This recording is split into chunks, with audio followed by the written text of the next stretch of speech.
गुहेतला अंधार लाखो वर्षाचा होता, पण एका मशालीच्या एका मिनिटामध्ये तो अंधार गेला. तसं लाखो जन्माचा अज्ञानाचा आपल्यासोबत अविद्येचा म्हणजे अंधार होता.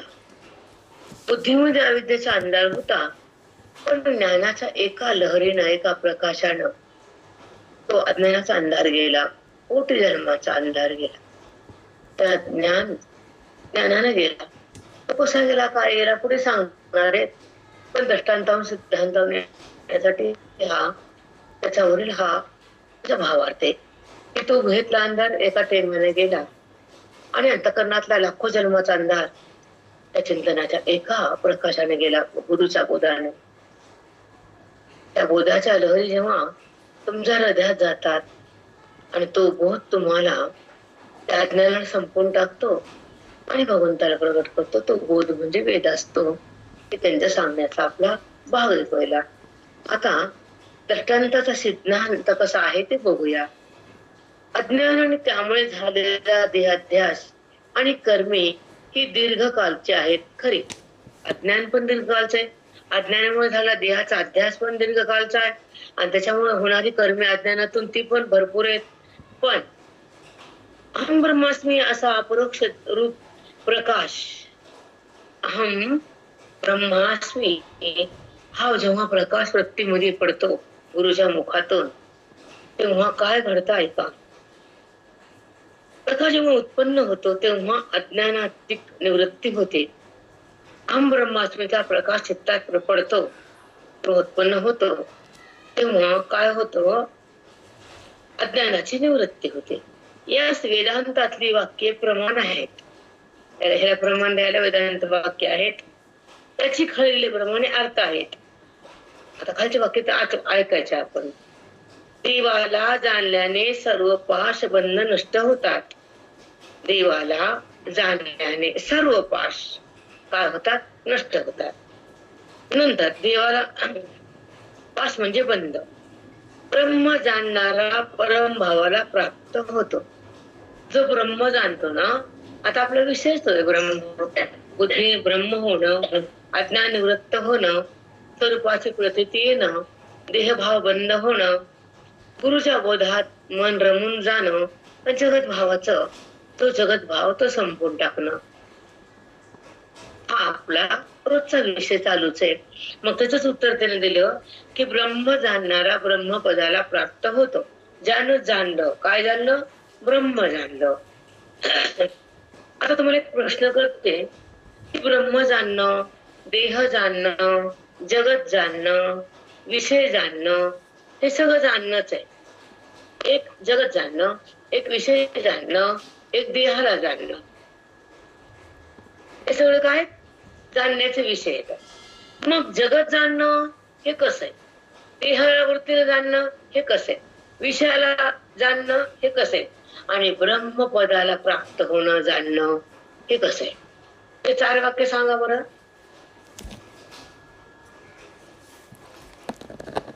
जगताला जाणणे कसे, विषयाला जाणणे कसे, आणि देहाला जाणणे कसे, आणि ब्रह्मपदाला जाणणे कसे आहे. आता देहाला जाणताना काय व्यवहार आहे, जगताला पाहताना काय व्यवहार आहे, आणि ब्रह्मपदाकडं बुद्धीने येताना काय कोणता प्रकार आहे. जेव्हा देहाकडे जगताकडे दोन्ही एकच आहे. जगत विदृश्य, देह विदृश्य आहे. जगताला जाणणारी वृत्तीच आहे, त्रिपुटी आहे, आणि भगवंताला जाणणारी त्रिपुटीच्या बाधानंतर जाणीव. मग त्रिपुटी अज्ञानाच्या पोटातली आहे, आणि अज्ञान हे खरं दाखवत नाही, आणि जगत दिसलं ते खरं वाटतं, पण वेदानुसार जगत खरं नाही. म्हणून त्रिपुटीच्या माध्यमातून अंतःकरणाला दिसणारा दृश्य जगत, दिसणारा दृश्य देह आणि दिसणारा विषयाचा भोग हे सगळं खोटे. पण ह्याला सोडून देणारी वृत्ती ती भगवंताला जाणते, परमात्म्याला जाणते. तिला जाणताना ती त्रिपुटीच्या माध्यमातून नाही, ती वेदाच्या साह्यानं, अध्ययनाच्या माध्यमातून, बोधाच्या साह्यातून, गुरुच्या कृपेतून, श्रवणाच्या भक्तीतून ती भगवंताला जाणते. त्रिपुटीने नाही. सांगा काय बोलले वाक्य? सहज येतं वहिनी, आणि ते कसं नंतर येत नाही. काय मला वर्म कळत नाही, पण डबल नाही. सांगा काय बोलले ते? वेदाच्या साह्याने, बोधाच्या साह्याने, गुरुच्या कृपेतून, श्रवणाच्या भक्तीतून भगवंताला जाणता येते. हा, पण त्रिपुटीच्या साह्यानं जगताच जाणीव होती, कळते. जगत दिसते, खोटं कळते, पण खरं कळायला त्रिपुटीचा बाध व्हावा लागतो. आणि त्रिपुटीच्या बाधाला बोध अंतःकरणात यावं लागतो. बोधाला वेदाचं चिंतन सांगावं लागतं, आणि वेद सांगायला गुरु पाहिजे. आणि गुरुच्या कृपेनं त्या बोधाच्या साह्यानं वृत्ती बाधित होती, त्रिपुटी बाधित होती, आणि परमात्मा प्रगट होतो. हा वेदाचा चमत्कार होतो, आणि हाच स्पर्श ईश्वराचा असतो. तोच बोध ब्रह्मास्मीचा असतो. तेव्हा अंतःकरण परमात्म्यात विलीन होतं. तोच ब्रह्म साक्षात्कार आहे. त्रिपुटी वाचने, जगत साक्षात्कार त्रिपुटीने, आणि सोची ओळख संताच्या संगतीतून मोक्षाच्या ज्ञानानंतर आहे, आधी नाही. जगताची ओळख त्रिपुटीनं, परमात्म्याची ओळख त्रिपुटीच्या बाधानं, नंतरचा काळ सतत बुद्धीचा आणि भगवंताचा संबंध असतो. अविद्येने जगताचा आणि बुद्धीचा संबंध असतो. दोन गोष्टी विशेष आहेत. सांगा. अविद्येने जगताचा आणि बुद्धीचा संबंध असतो.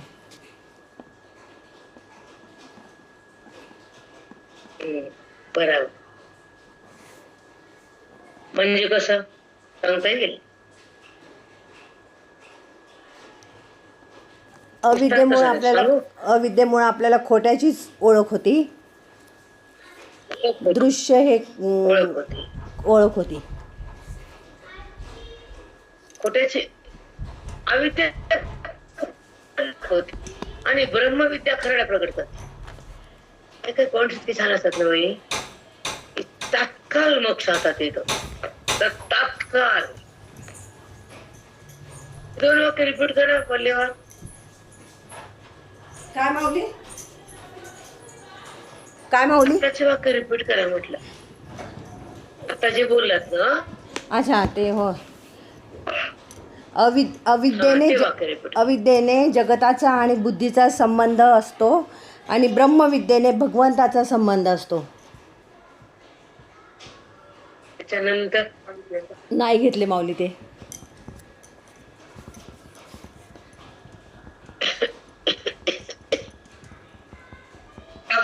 अविद्या खोट्याला खरं म्हणायला लावते, आणि ब्रह्मविद्या खोट्याचा बाध करते. पण प्रगट करते ना, भगवंताला प्रगट करणारी ब्रह्मविद्या आहे. ज्या ब्रह्मविद्याचा बोध, ब्रह्मविद्या आज जाती, भगवंताला प्रगट व्हावंच लागतं. ब्रह्मविद्येचं फलच ते ईश्वराचं प्रगटीकरण. जमिनीचं कार्यच ते बीजाचं प्रगटीकरण वृक्ष रूपात. बरोबर आहे की नाही? हो माऊली. मग बोधाचं प्रगटीकरण मग स्वरूपात. हो माऊली. ती भूमी अंतःकरणाची भूमी मानली वेदानं, आणि त्या जमिनीला पण भूमीच मानले. त्या भूमीमध्ये ज्ञानाचे बीज पेरलं की ब्रह्मभाव जागा करतो. अज्ञान तर सुद्धा आहेच, पेरायची गोष्टच नाही. ते भाव जिवंत राहतो. इकडं अज्ञानामुळे हे भाव जिवंत आहे, इकडं ब्रह्मबोधानं, वेदाच्या बोधानं ब्रह्मभाव जिवंत आहे. म्हणून वेदाचा भाव स्वरूपाकडे नेतो, आणि जगत भाव अनर्थ करतो. विकार म्हणजे अनर्थ. ज्या बुद्धीत जगताला बघून विकार होतो, मग अज्ञान सिद्ध होत. जिथे विकार जातो, अज्ञान मरून जात. अज्ञान मरायला साधूचा बोध लागतो. साधूच्या बोधानं अज्ञान मरत किंवा नाश होतो. नाशानंतर आत्मप्रकाश येतो, आणि त्या प्रकाशात मन एक होत, आणि तो मी आहे असं जाणीव होती. पण ती जाणीव शब्दावाचून असती, इंद्रियाला सोडून असती. आणि तिथं स्वच भान असतं, देहाचं जाण नसतं. देहाची जाणीव तिथं वृत्ती आहे आणि स्वरूपाचं भान तिथं वृत्ती सोडू नये.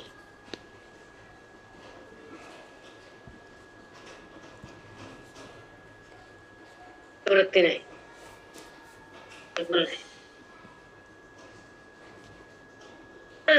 हो माऊली. त्याच्यामध्ये समाविष्ट झालं आणि सुखरूप झालं. त्या सुखामध्ये मिळालं तिथे व्यवहार नाही, ते शब्द नाही. शब्द हा अविधीचं कार्य आहे, व्यवहार हा त्रिपुटीचा आहे. परमात्मा दोन्ही वाचू नये त्याला म्हणतात तो आहे वृत्ती वाचू. त्याला मौली म्हणतात शब्दाविने निजे, इंद्रियाविने निजे, शब्दाविने भोगीजे, फुलादी झुंबीजे प्रमेयसे. इथं हे लागतं. भयानक सुंदर लागले आणि सहज लागले. बाप रे बाप.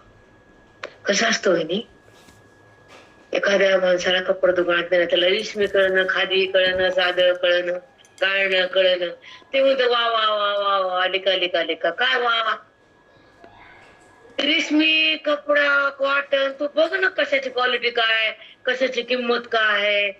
त्याला सगळं सारखंच दिसत, म्हणजे त्याला नजर नाही. त्याला तसं इकडं त्याला काही नजरच नाही. वा वा वा वा, काय वा वा वा. नजर त्याची असावी अधिष्ठानाची, असर त्याचा व्हावा परमात्म्याचा, संबंध त्याचा भोगावा आत्मस्वरूपाचा, देहभाव त्यागावा मोठ्या वृत्तीचा, स्वरूप अनुसंधान सतत चालू ठेवावं. आपल्या आपल्या आपल्या सुखाच्या मार्गावर राहावं. अनुसंधानात आलं की सुख आपोआप भोगता येत. देहाचा संबंध केला की दुःख पदरात येत. अनुभवाची वाक्य तो वृत्ती देहाकडे आली की मेलीच, दुःखात मेली. तिनं शिवाला सोडलं ना, तिला काय होणार, दुःखच होणार. पण तो जीव जर त्या शिवापर्यंत नाही पोहोचला, तो जगत भावात गुंतला, द्वैतात थांबला, जडाला खरं म्हणला, तो मातीत गेला, वाया गेला. तो वाया गेला. जन्माला आला आले तसाच व्यर्थ, रिकामाच आला आणि रिकामाच गेला, काहीच नाही. असं व्हायला नको ना. ज्या जन्मामध्ये अज्ञानाचा नाश करायचा, ज्या बुद्धीमध्ये ब्रह्मभाव जागा ठेवायचा, ज्या जगताचा पाक करायचाय, ज्या ईश्वराचं सानिध्य प्राप्त करायचं, ज्या भगवंताला हृदयातून स्मरायचे, ज्या ईश्वराला खरंच भजायचे आणि आत्मरंगात रंगायचे, त्याला साधूच्या सोबत राहावं लागतं.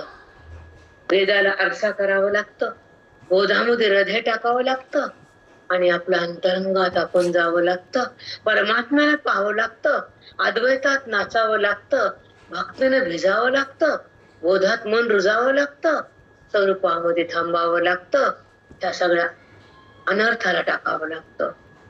दृश्य हे अनर्थ आहे, परमात्मा हा सत्य आहे, बोध हा तारक आहे, संसार हा मारक आहे. अशी मजा येते वहिनी. तल्लीन व्हावं, एकरूप व्हावं, कळत नाही आपल्याला तल्लीन कशात व्हावं. एक सांगू तुम्हाला,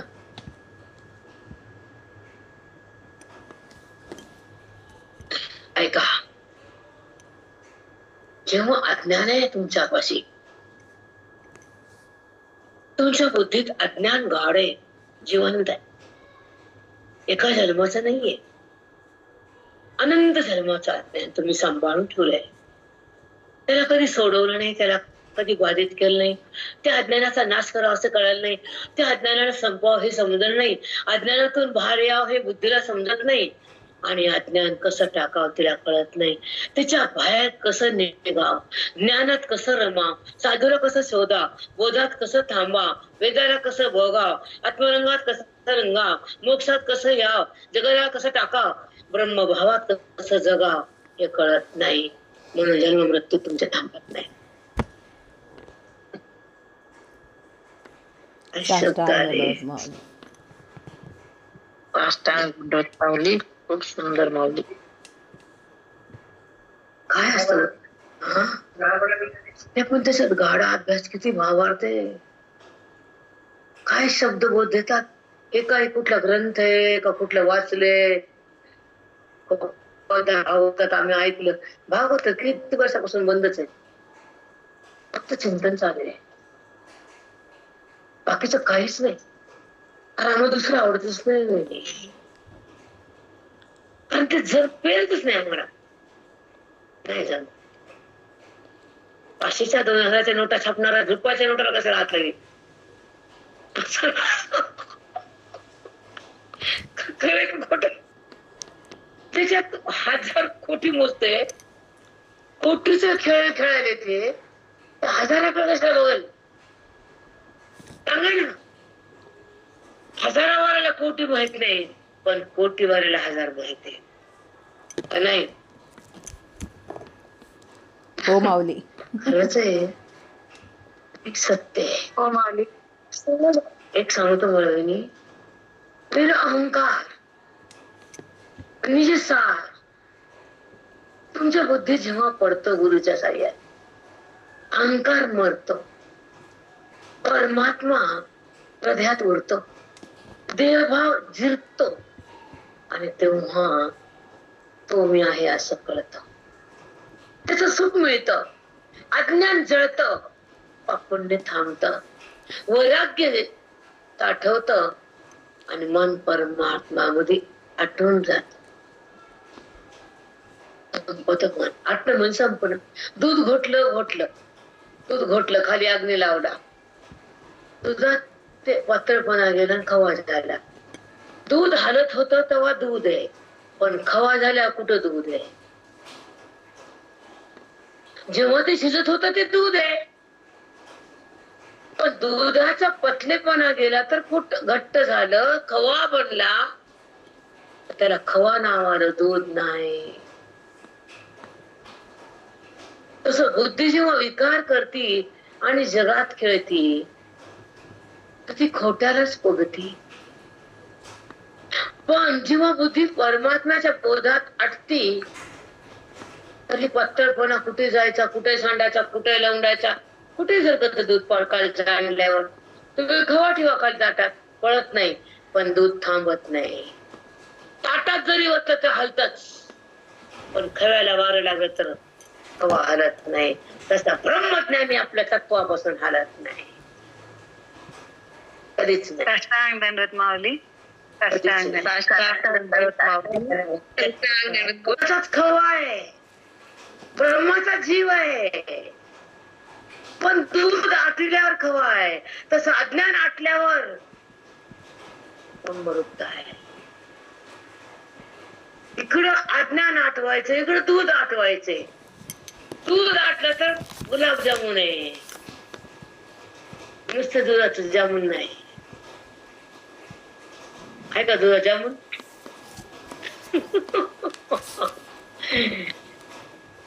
काय परमार्थात मजा आहे बहिणी.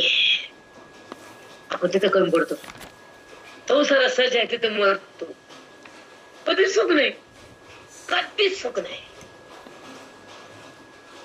तिथं आठती मस्त वाटते, आणि इथं सुख आहे म्हणतो माहित नाही, कळत नाही, बोलता येत नाही, लाजही वाटत नाही.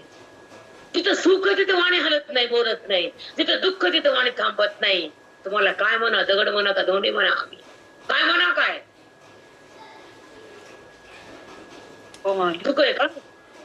नाही माऊली, बरोबर. जिथं वाणी वधवावा, अनुवाद करावा, अद्वैतात रंगावं, बोधाला बघावं, देहानं झिजावं, संतांच्या सेवेत जगावं, ब्रह्मभावात यावं, आणि देहातून अलग व्हावं. त्याला जीवन जगणं म्हणावं, मेलेलं बरं. पण संसारात नाचू नये, कधीच नाचू नये. संसारात नाचणारा हैवान. मला पटल न पटल, आमची भाषा हीच आहे. तर आम्ही गुरुजींचे केले. तुम्हाला आवडत नसेल तर बाहेर जा, बाहेर निघा. आपल्याला देणं नाही घेणं, पण हेच आहे खरं. परम सत्य हे की खोट्यामध्ये नाचणं आणि खऱ्याला सोडणं, देह भावात येणं, पिशाची सोबत करणं, संबंध देहाचा जिवंत ठेवणं, कर्मामध्ये राहणं आणि ईश्वराला सोडणं काय? कर्म करून अकर्म व्हावं, बुद्धीला कर्माला बाजूला सारावं, कर्मार्थ करत राहावं, पण बुद्धीमध्ये न यावं, आत्मा म्हणावा. योगी म्हणतात कर्म होत राहत. उदाहरण देऊ, ऐका, मस्त उदाहरण देते. कर्म होत राहत, इंद्रियाचं कार्य असतं, मनाला ते माहित नसतं, मन रामात असतं. राम रूपामध्ये कर्माचा संबंध नाही, भगवंतापासून मन अलग नाही, वेदाचा भडीमा तिथं संपत नाही, बोधाचा आविष्कार तो टाकत नाही, स्वरूपापासून बाहेर निघत नाही, कर्म त्याला शिवत नाही, तो ब्राह्मी स्थितीत राहतो, तो कर्मातून अलग होतो, तो ब्रह्मरस घेतो. साष्टांग दंडवत माऊली.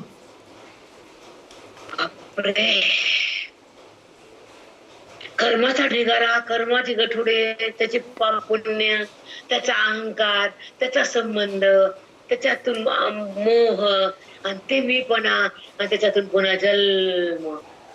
अरे देवा, काय भेटलं?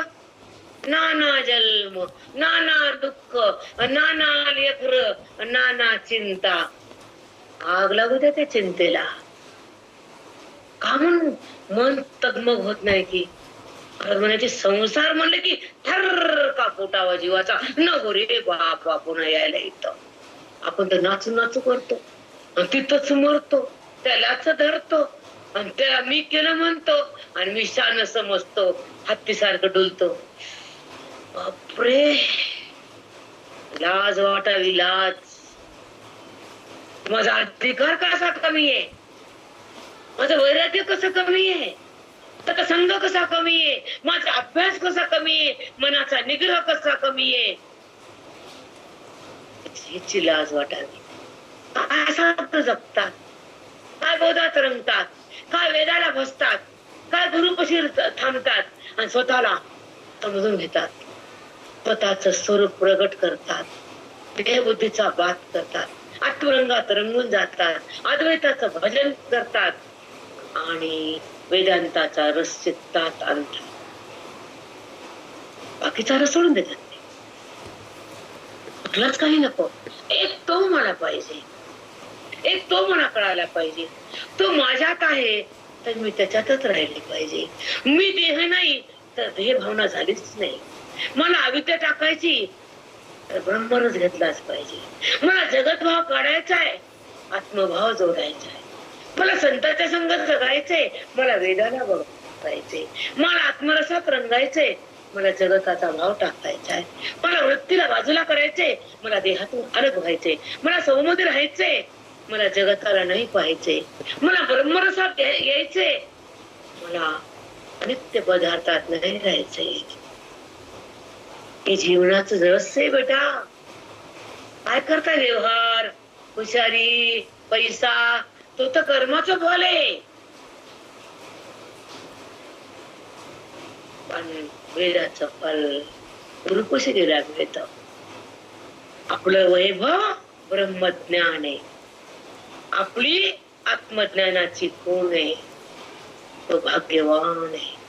त्रैलोक्यात जो जन हरीला जाणलं, ज्याचं मन हरी बनलं, त्याच्या हृदयात हरी प्रगटला, परमार्थ संपला. 3 वाक्यच संपला परमार्थ. जो हरीसाठी जगतो, जो हरीलाच बघतो, जो हरीमध्येच थांबतो, बाकीचं सगळं टाकून देतो, तोच ब्रह्मज्ञानी. तो अनुभवात राहतो, तो वेदनाच पाहतो, तो साधूच्या पंक्तीलाच असतो. कारण साधूची शक्ती त्याला पाहिजे असती. साधूची शक्ती म्हणजे परममुक्ती, हृदयाची भक्ती. ती आत्मस्थिती त्याच्यामध्ये असती, ते तुला देतात, सहज देतात. प्रेम करा, सहज देतात. चरण धरा, सहज देतात. त्याचे संग करा. ह्याच्यात काय लागलं? पैसा लागला, लागला पैसा. पण हे पण होत नाही आपल्याच्यात, हे सुद्धा होत नाही. अगदीच तुम्हाला सांगते मी, आत्ता आत्ता कळते जसं माणूस राहून जेव्हा त्याचे भाव कळालेत, मरता मरता येत आपल्या घरातले कुटुंबाचे, कोण कसा दगा देतं, कोण कसं दूर फेकतं, कोण कसं मतलबान जवळ येतं, कोण कशा विचारानं राहतं, कोण खरा सच्च असतं, कोण कसा स्वार्थी असतं, हे कधी कळतं? शेवटी शेवटी शेवटी. तसं मरताना शेवटी शेवटी तो पोहतो, धन्य झालं. अगदी माऊली, खरंय. साष्टांग दंडवत. साष्टांग दंडवत माऊली. खरंय ते काही आपलं नसतं.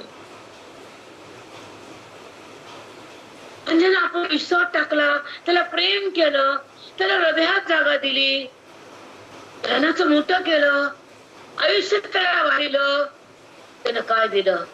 दुःख. संताला काय दिलं?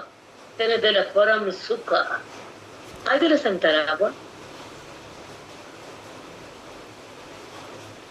काय लागतं त्यांना? त्यांना काही लागत नाही, पण त्यांच्यावर प्रेम, भक्ती, निरागसता असावी, त्यांचा संग असावा, त्यांचा बोध यावा, त्यांची कृपा व्हावी आणि रामाची ओळख करून घ्यावी. संपला परमा. ओळख जगाची कशाला? ओळख देहाची कशाला? संबंध विषयाचा कशाला? अनर्थ बुद्धीत कशाला? भेद अंतकरणात कशाला? न भेद, न जगाची ओळख, न देहाचा संबंध. ह्या 4 गोष्टीचं अवलोकन करावे एका दिवशी बसून. काय चुकीचं हे सांगा. देहाचा संबंध नको सांगायचा हरीला. आवर्जून दर्शन घेताना, देवा तुझ्याकडे आले ना, तू आणलंस, आले नाही तू बोलावलंस, आले, पण एक मला दे आता, मला आत्मभावात येऊ दे, तुझा स्पर्श भोगू दे, तुझा संग होऊ दे, तुझा अभेद प्रगट होऊ दे, माझा भेद तू काढून घे. इतकं करशील ना रे? तेवढं कर. तुला बघितलं की प्रेमानं भरून येतं, पण तुला सांगायचं राहून जात. तुला बघितलं की मन आंबावून जात रे, पण माझ्या अंतरात तू आहेस हे आता ऐक. तू समोर दिसतो तर भांबावून जाते, पण तुला आत काय आहे ते समजते. तू माझ्या जवळच आहेस, तुला ऐकावं लागल, मला जवळ घ्यावं लागल. माझी वृत्ती देहावर आहे, तिला ढकलून द्यावं. माझ्या मध्ये संशय आहे, तो बंद व्हावा लागल. माझा निश्चय डगमगतोय, तो पक्का करावा लागल. मी आत्मा आहे हे मला समजून द्यावं लागल. मला तुझं माझं ऐक्य व्हावं लागल. तुला हे करावं लागल. तुझ्या मंदिरात आलेस तर तू माझ्या हृदयाच्या मंदिरात आहेस. हे मला गुरुने सांगितलंय, हे मी जाणलंय, तुला तिथं बघितलंय, आता फक्त ऐक्य राहायचं उरलंय. तू आलास, बोध मला दिलायस, मन माझं तुझ्यात आलंय, फक्त ऐक्य राहिले, तेवढं कर. फक्त ऐक्य कर.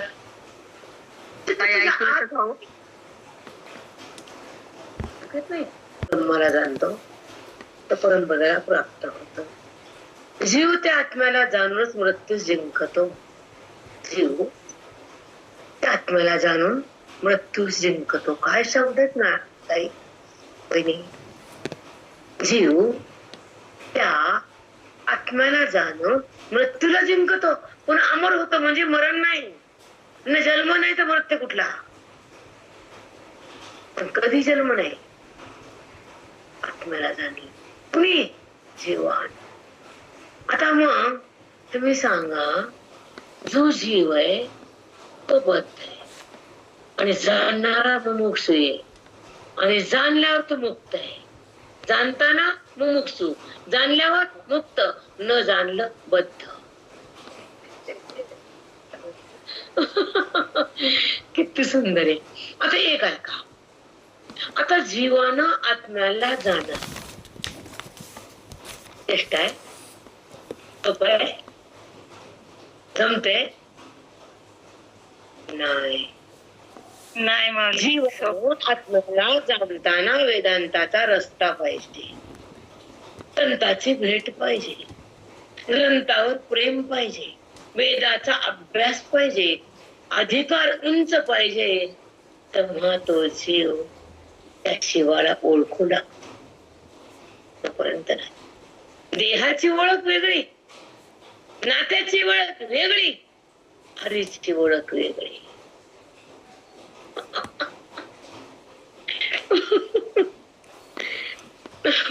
आता आहे का दृश्य पास मी वाटतं देह जगात आहे वाटत, पण ती जगताची ओळख म्हणजे खोट्याची आहे, देहाची ओळख म्हणजे अज्ञानाची आहे, आणि प्रभूची ओळख म्हणजे ज्ञानाची.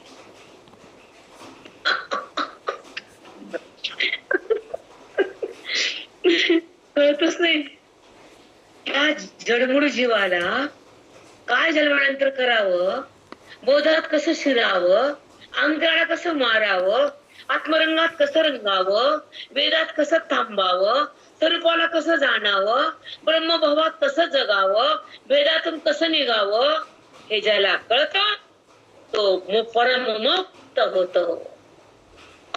राम राम. माऊली खरंय. बापरे, काय सुंदर विषय पंचकरण. बहिणी, कमीत कमी 30 ते 32 वर्ष झाले मला शिकून. तुम्ही सांगा, 32 वर्षाखाली तुम्ही साडी कोणती घातली, तुम्ही काय खाल्लं, कोणत्या गावाला गेलात, असं विचार सांगताय तुम्हाला. बघा, हे कधी ना उघडलं नाही पंचकरण. एकदा काय झालं 25 वर्षाखाली, कुणाला जाणतो परमात्म्याला. तो जीव काय झाला अज्ञानामुळं, देहाकडे का आला विकारामुळं, जगाला का पाहिला भ्रमामुळं, आणि विषात का गुंतला पापामुळं, संताकडे का आला पुण्यामुळं. आणि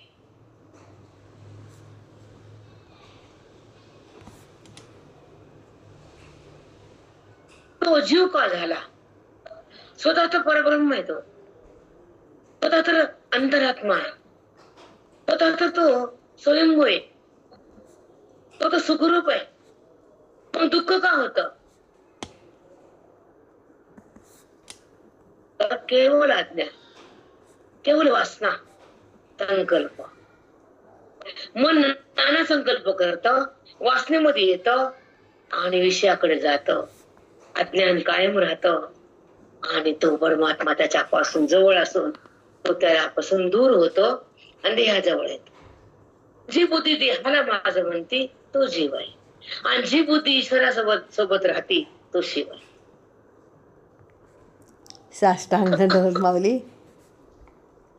वाव, 2 शब्दात किती छान सांगितलं. किती मस्त आहे. एक आहे का, आपण भगवंताची पूजा करतो, उपासना म्हणतात त्याला, त्याला फुल वाहतो, पण त्याची ओळख कुठे आहे? नाही माऊली. त्याची जाणीव कुठे आहे? त्याचा संबंध कुठे आहे? त्याची प्राप्ती कुठे आहे? दडले आपल्या कर्मात.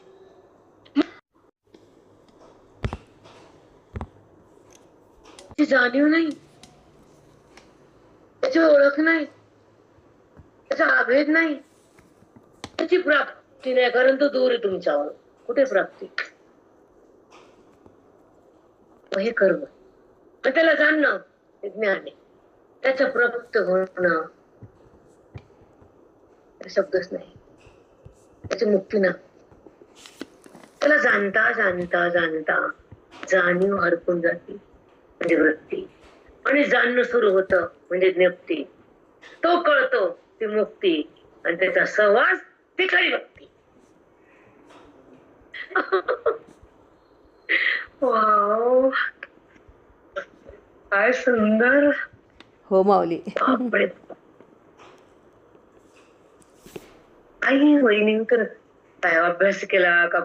मी तिकडून आले, केज रोडून तुमच्याकडे आता आले. अरे देव, अभ्यास केला, चिंतन केलं, काहीच नाही, उघडत पण नाही मी. काय त्याची कृपा. राम राम राम राम. बाकी तुम्ही अभ्यास करून अभ्यास केलेला कधी सांगतात? अभ्यास केलेला दुसरीकडे जातात. ज्यांच्यावर कृपा झाली त्याचा संसार गगनाला भिडतो, गगनाला भिडतो.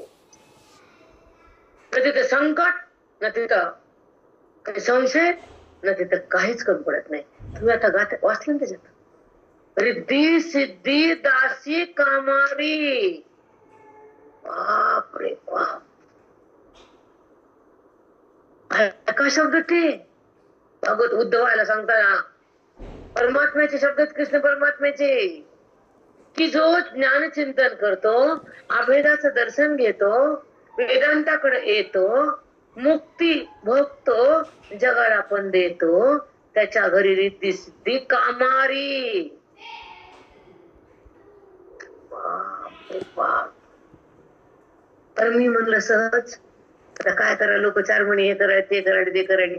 आता मला करणं काय आवडत झालं, आणि आपलं तर होत पण आहे हिंड आहे. एका ठिकाणी खुंटा बसवला जातात आमचा, हिंडत आहे कुणीतरी.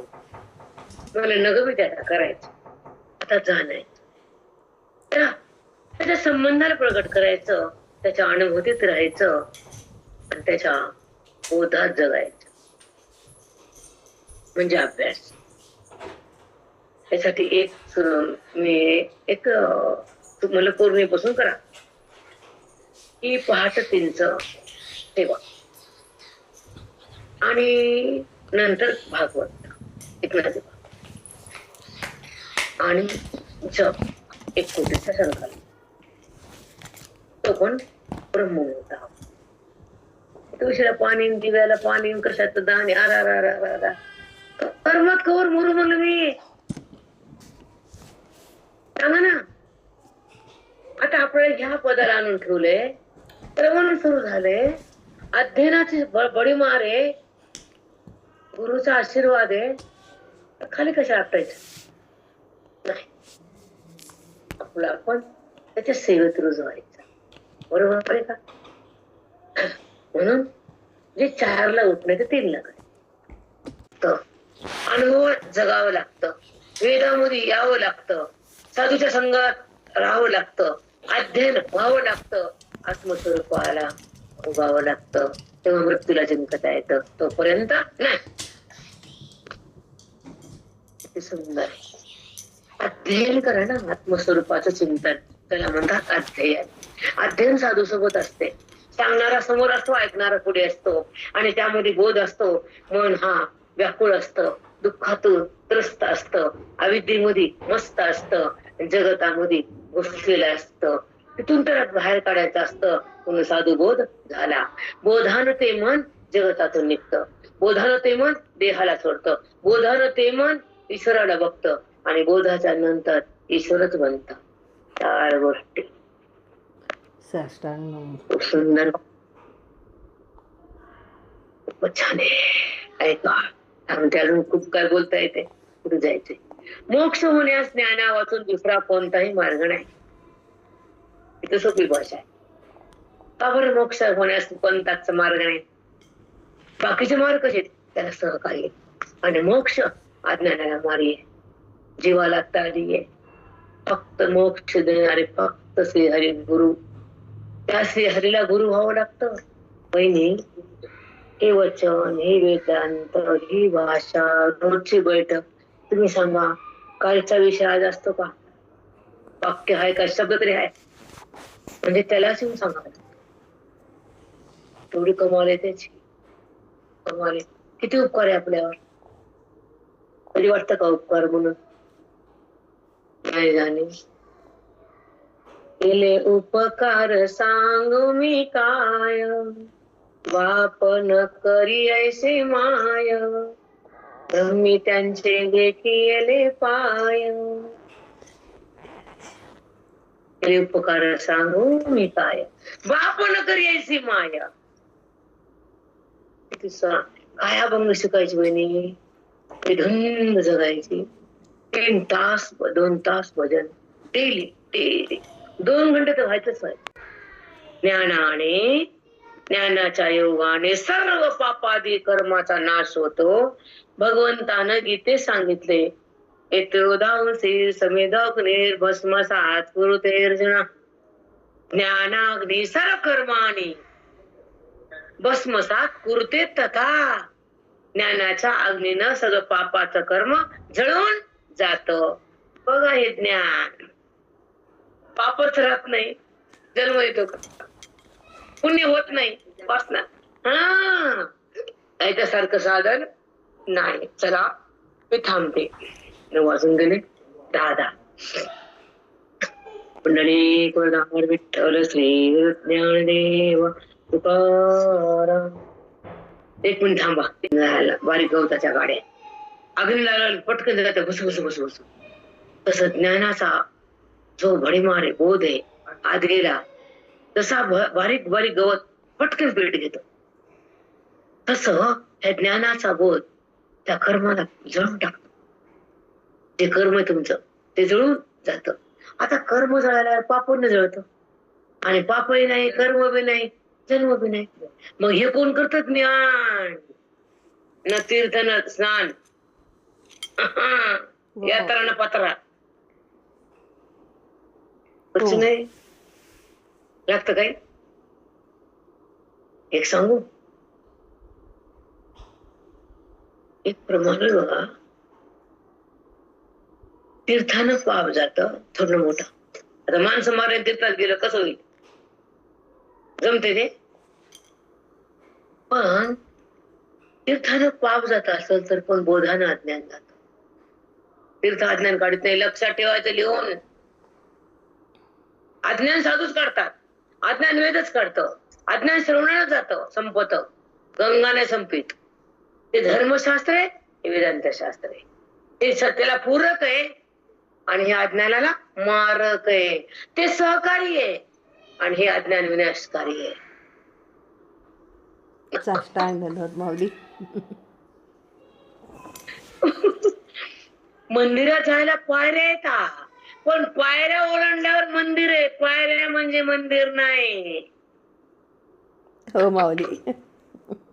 काय कुठं तर माणूस कुठे बी. आता सरावानी उद्या लिंग करा, मंदिरात जा, त्या महादेवाला भरवा कशा कशानं. बोधाला भरू सचिदानंद आला सरावण. आता चला काय सांगू तुम्हाला. थांबावं वाटत नाही. पुंडलिक वरदार विठ्ठल श्री गुरु ज्ञानदेव तुकाराम. त्याप्रमाणे निरंतरच्या अभ्यासाने प्रबळ झालेला जो ज्ञान, निरंतर अभ्यासाने प्रबळ झाला ज्ञानाग्नी, तो पापकर्मे, पुण्यकर्मे आणि त्या दोहोंनी मिश्रित अशी सर्व कर्मे भस्म करून पुण्य पण ठेवत नाही. पुन्हा जन्म घ्यावाच लागतो. पापाने जन्म नरक आहे, पुण्याला स्वर्ग आहे. हे दोघं जळून टाकतो. कोण? ज्ञानाग्नी. भस्मसात कुरुते अर्जुना. बापरे. पण गीता वाचतो पण त्यातलं बोध घेतो का? काल पारायण केलं 25 मिनिटात, 30 मिनिटात केलं. मग काल ते देवा